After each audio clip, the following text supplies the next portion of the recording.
and success, Ernest Holmes wrote, "If we are made in the spiritual image and likeness of God, then our mind must be made out of God's mind also.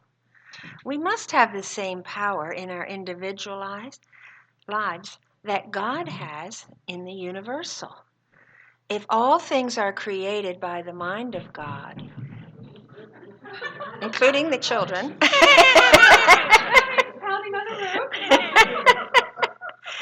and our mind is part of God's mind, then we are able, by thinking, to set in motion a power that creates.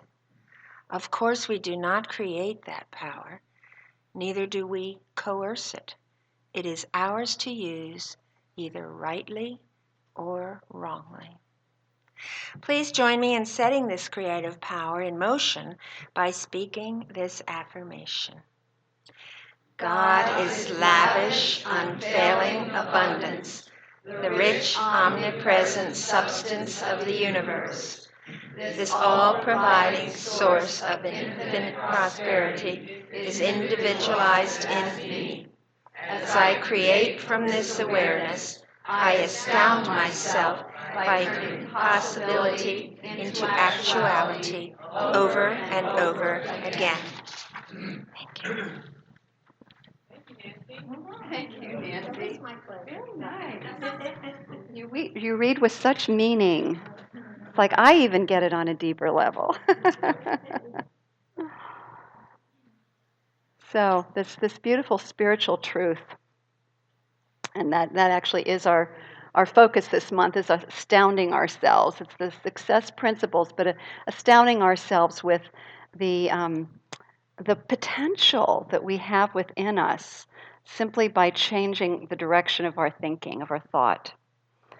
So I want to begin with a quote by Thomas Edison and this is someone who I think very deeply got what this principle that we just talked about, that Nancy just read, that we embrace in this community. That we have a divine origin, that our mind is a part of God's mind, that we have the same power to set the creative process in motion in our individual lives that the divine has in the universal. So this is what he said. He said, if we did all the things that we are capable of doing, we would literally astound ourselves. We would literally astound ourselves. So let's claim that for ourselves. Let's put it into first person and repeat after me. If I did all the things I am capable of doing, I would literally astound myself. I would literally astound myself. Yeah. So it's about applying, obviously, this power that we have within us more consciously. It's about being consciously aware of our thoughts as much as possible. So when our minds start going off in directions that don't serve us, we can notice, we can be a witness and go, oh, and then direct it back in a new direction. So we talk often here about developing this thing called witness consciousness, which is the ability to watch what happens in our minds, because thoughts arise. And it's what we do with them that makes the difference. It's a growth opportunity, right? It's another growth opportunity. So it's learning to redirect and keep the mind focused in a direction that serves your highest good. And if it serves your highest good, it serves the good of all, everywhere. So this thing that we call success, using our thoughts to create success, a lot of people have different definitions of what success is. So it may be one of these. I don't know what yours is. So it may be a purpose-filled vocation. It may be satisfying relationships, or radiant health, or just a deep sense of connection and oneness with God, with all that is. It could be an abundant flow of prosperity. It could be just a sense of living in the flow of grace and joy. Or it might be making a profound difference in the life of others. So it might be a combination or it might be all of those. So whatever your definition of success is, that's unique to you. There is a power in the universe for good. And we can learn to allow that power to work through us and as us to create that kind of success that we have been called to co-create with Spirit. And think about this thing called success, because we all define it differently and so on. If we truly are made in the likeness and image of the one life, which I deeply know that we are personally, then we are designed for success because Spirit is not into failure. All that is not into failure. We are designed for success. And so that means each and everything along the way that looks like an obstacle or it looks like we're off track or whatever is just another opportunity for us to continue to use that creative process that we use in our own minds to come up with solutions. And so we're able to flex our spiritual muscle and therefore use it for not only our good, but for the highest good. So everything is just a matter of reframing and looking at it a little differently so that we don't go down the hole of discouragement. And instead we look at it from this perspective of how is this supporting my unfoldment as the divine being that I am? Yes? Yeah. It's such a healthier perspective. So, we can use this power then that we have inherently in us unconsciously with old patterns, which doesn't, that leads to these uncomfortable feelings that we have. And those uncomfortable feelings are good because they let us know when we're off track. But also, when we use it for the highest and best, something happens within us. And I would call it a God experience. So anytime we feel love, peace, joy, we become aware of the amazing abundance of life, like these beautiful photographs help us to do, or when we're taking a walk in nature, or when we just look into the eyes of another person really deeply, we realize the great wonder and abundance of life. Those are God moments. They're God experiences. And that is truly what we all desire at the very heart and core of it, isn't it? So in our Foundations workshop yesterday, we were talking about approaching our vision in our life from a perspective of what is the form that we see it taking and what is the experience that we want. And the key that's really important about this is we can experience form. Maybe more money, a better relationship, better health. But if we don't understand what the real thing is that we're wanting, which is a God experience, we can end up creating all that stuff and still feel very hollow and empty inside. So what we want to do is intend to have the experience.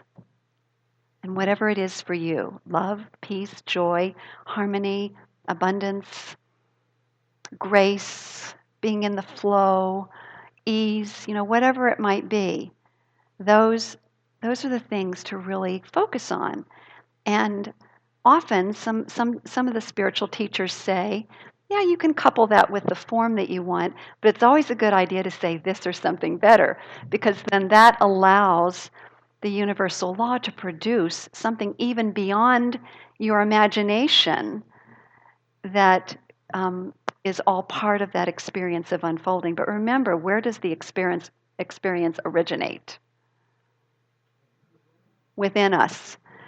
So one of the dangers of all of this is to think, oh, if I have that, then I'll be happy. We've talked about this a lot. So it's a continual reminder. This is what I continue to remind myself, is that I produce the happiness, I produce the sense of peace, the sense of joy, no matter what's going on. That's my responsibility as someone who is awakened to who I am in truth. So if I come from that place, then it doesn't mean that we just settle or give up on our visions, but it means that we're being a vibrational match to our visions, and they have a much more likely tendency to show up when we show up as that vibrational match. It goes back to the whole idea of be, do, have. Be that vibration of love, peace, joy, etc. first. It's consciousness. It's all about consciousness. Be that first. Then do what you're guided to do in order to have what you desire to have. Be, do, have. That's kind of a little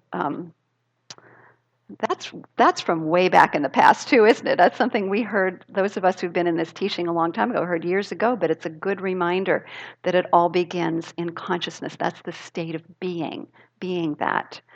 And you might say, okay, so I'm looking around and I'm seeing all this stuff lacking and missing. How do I be that? That's what our spiritual practice is all about. That's what being in spiritual community is all about, so we can see it for each other and support each other. That's what spiritual study is all about, is to continue to immerse our minds in spiritual truth and higher wisdom. So there are many ways that we can support ourselves in making that shift, even when the circumstances don't look so good. So this month then, I'm drawing from the success principles based on a book called by Jack Canfield called Success Principles: How to Get from Where You Are to Where You Want to Be. And there are 64 principles, which I am not going to cover in these next 4 weeks.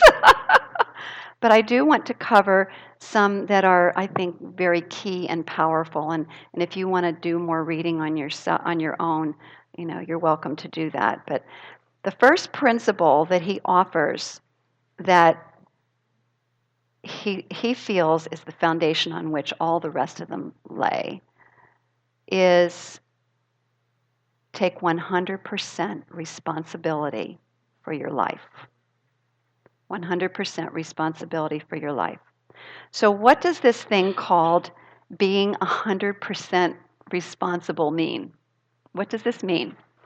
Well, there are actually one of 4 ways in which we create, or let's say, ways that things come into our lives. I'll put it that, come into our lives. We create it consciously, we promote it, we allow it, or we step into it. These are some principles that are offered.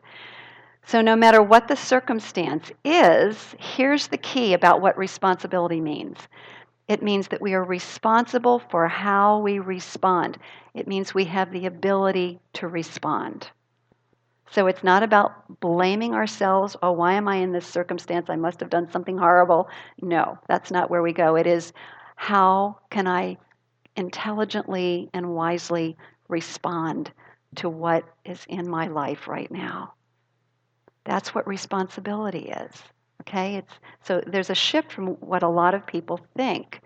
Now, years ago, I used to work as an accountant. I did it for, 10 years or something.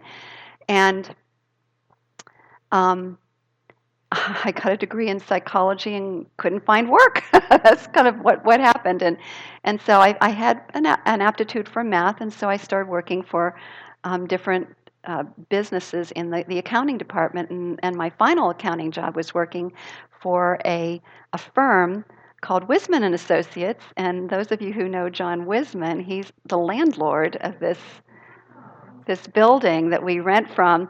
He was my employer at one point in time. And I had a very close relationship with one of the partners in the firm, and her name was Carolyn Fosnaugh, who I've just recently reconnected with, which is really, really cool, because she was moving all around the world doing her things and came back. But anyway, Carolyn is somebody who I really deeply admired for her way of of approaching challenges. So here I am. I'm an accountant. A young accountant in the firm, and you know, you know me. I wanted everything to be perfect. Whenever I did my work, and when things would get out of whack or I wouldn't do something correctly, I'd go to her, and she'd say, "Okay, so," and she'd say very even-tempered, "So let's see, how can we correct this?" She would say it in the most kind and gentle way. In other words, how can we respond to this situation? There was no blame at all. There was just, okay, this is just the way it is. This is the event that's happened. How do we respond? So it's a beautiful way to remember that and this is a formula for responsibility that Jack Canfield presents, and it's E plus R equals O. So the event that takes place, and in that case it was something that I had done that had caused some issues in accounting. That's the event, and then there's the response. How is it that we respond? That determines the outcome. So this says you can't change the events that take place in your life, but you can change your response to the events to create the outcome that you desire. So again, there's two different ways that we can respond. We can either respond by blaming the event. In other words, I can't get ahead because of the economy or because of the current administration or the past administration, government, or, you name it. Those are the things that we sometimes tell ourselves. Oh, the economy's tight right now, so that means I can't succeed. That's putting blame on the event. And we know that people succeed in all kinds of political and um, uh, economic atmospheres. And so it's the response. When we realize that we can change our thinking, we can come up with a new solution, we can change the way we behave based on that thinking, we can change our communication with others based on that thinking, then we realize that we have great power in what the long-term outcome is. And we can keep shifting and changing that until we get a more desirable outcome. So that's responsibility at its, I think, a very enlightened way of looking at responsibility. It really takes the blame completely out of it. We're not blaming ourselves, we're not blaming anything else. We're just saying, "Oh, okay, this happened. What response can I give that will move this in a better direction?" Responsibility. So the next principle is be clear about why you're here. This is about purpose, and that's what the little handout is that everybody saw in their seats. Did everybody get a handout? Did you see one? Anybody not? Raise your hand. Okay, we need one for Lucinda. There's a whole bunch of extras here.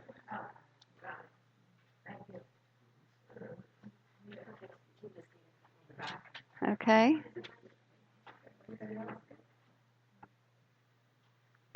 So don't read it yet, because I have some things I want to say. So we want to be clear about our purpose on earth, because this is what happens, is that when we are on purpose, everything begins to fall in place when we're clear what our purpose is. And Marianne Williamson, I love this quote from her that really helps us kind of key into it. She said, "You are a child of God. Your playing small does not serve the world. There is nothing enlightened about shrinking so that other people won't feel insecure around you. You were born to make manifest the glory of God that is within you." You were born to make manifest the glory of God that is within you. So, purpose. And Jack Canfield defines being on purpose this way. He says it means you're doing what you love and what you're good at and accomplishing what's important to you. When you're on purpose, the people, the resources, and the opportunities you need naturally gravitate toward you. And the world benefits too because all of your actions automatically serve others. So within all of us is implanted purpose, a purpose, and that's that urge that we feel to be all that we can be. Anybody not feel that urge? I mean, I shouldn't say that. Anybody feel that urge? Do you feel the urge just pulling you forward? I mean, I do all the time. It's that urge to be all that we can be. It's so powerful and it's so strong. That's the divine truth of our being, just seeking to be more fully expressed. So the thing is that we can't erase this. It's there. It can't be lost. It's something that will not let us rest until we discover it and fulfill it. And the fulfillment, I'm finding, is ever unfolding. So the urge is continually there. So then what's your purpose? That's what we're going to be looking at. And for many of us, we might think, well, maybe it's winning the lottery.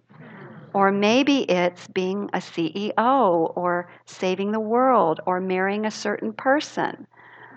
But it's much deeper than that. It's much, much deeper than that. This is the purpose that is proposed by Jack Canfield and really many other spiritual teachers. Our purpose is really a common purpose. The overall purpose is very common, to awaken to who and what we are in God and who and what God is in us. Who and what we are in God and who and what we are in God and who and what God is in us. And again, if the word God does not work for you, substitute it for spirit or all that is or infinite being, the infinite field of pure potentiality and possibility. I know there's somebody I spoke to recently who really loves that term. Whatever works for you, because this source presence doesn't care what we call it. Whatever resonates for you. So there are really two elements involved in purpose when we make it more practical. So we're going to make it more practical now. And that is joy and service. It brings you joy, and it is a service to the world. So two really good questions to ask ourselves is, what brings me joy, and how does it serve the world? What brings me joy, and how does it serve the world? So this is where we now move to the handout that I gave you. And there are three basic questions. Again, this is Jack Canfield, who has offered this. And you can actually find it online, too. I read a little bit more about it when I looked at it online. And these three questions together help you to formulate your purpose statement. And I did this process myself. I applied it to myself, so I'll show you what mine is in a minute. But it says, what are two qualities I most enjoy expressing? So let's just kind of call them out. What are different qualities that you like expressing? Joy? Happiness? Uh-huh. And how about talents that you have that you like expressing? Uh-huh. Art? Music? Creating music? Singing? Uh-huh. Any empathy? It could be empathy. So what are things that bring you joy when you express them? These passion, compassion, caring for others, gardening, creating beauty. Okay. Determination, grandkids. Dance. All right. Lovely. Okay, so keep that in mind. And I'm going to invite you to actually spend more time with this, but we're going to get it started today. So then, what are one or two ways that you enjoy expressing those qualities when interacting with others? So how do you enjoy that when you're interacting with others? I'll get it started. Support, Inspiration. And I like to support, inspire others. Motivate and teach. So what are some other ones that you can think of? Help. Guide. Create. Pardon? Instruct. Support. Encourage. Maybe lead. Lead could be one. Listen. Awaken. Yeah. Okay, great. So you're getting the idea there. All right. So then the next one says, what would the world look like if it were perfect now? In other words, how would people be with one another? So here's an example that I have. Everyone is living their highest vision of their most fulfilling life. What else would you see? Everyone is what? Happy. Relaxed. Supported. Kind. Calm. Accepting of one another. Collaborating and cooperating with each other. Peaceful. Laughing. All right. So then you put them all together. And this is the statement I came up with myself. I have my purpose is to use my passion for spiritual wisdom and music to inspire and support others to live their highest vision of their most fulfilling life. So that's what mine was. And so you have an opportunity now to, on your own, because you want to take some time and reflect and come up with your purpose.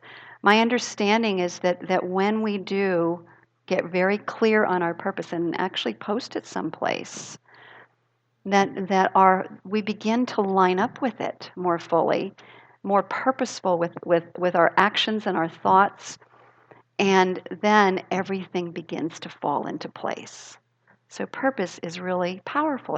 It's actually a really great way to state a vision that we have for our lives in a very concise, focused way. So again, the overall purpose is how you are expressing who and what you are in God. And to be on purpose means you're doing what you love to do and what you're good at and accomplishing what's important to you, and God is expressing through you in a high level. All right? So taking responsibility. Remember ERO, and it's the response that makes all the difference. Event, response, outcome. And get clear on why you are here by using that little handout that I gave you today. Get clear. The more of us that get clear and we're aligned with why we're here, the better our own lives are going to be, and the better life is going to be for one another, because then everybody is living out their dreams and their talents and their gifts and being in service to all of humanity. So again, you were born to make manifest the glory of God, and you don't serve the world by playing small. So are you ready to play big and astound yourself? Yes, say yes, yes. And so it is.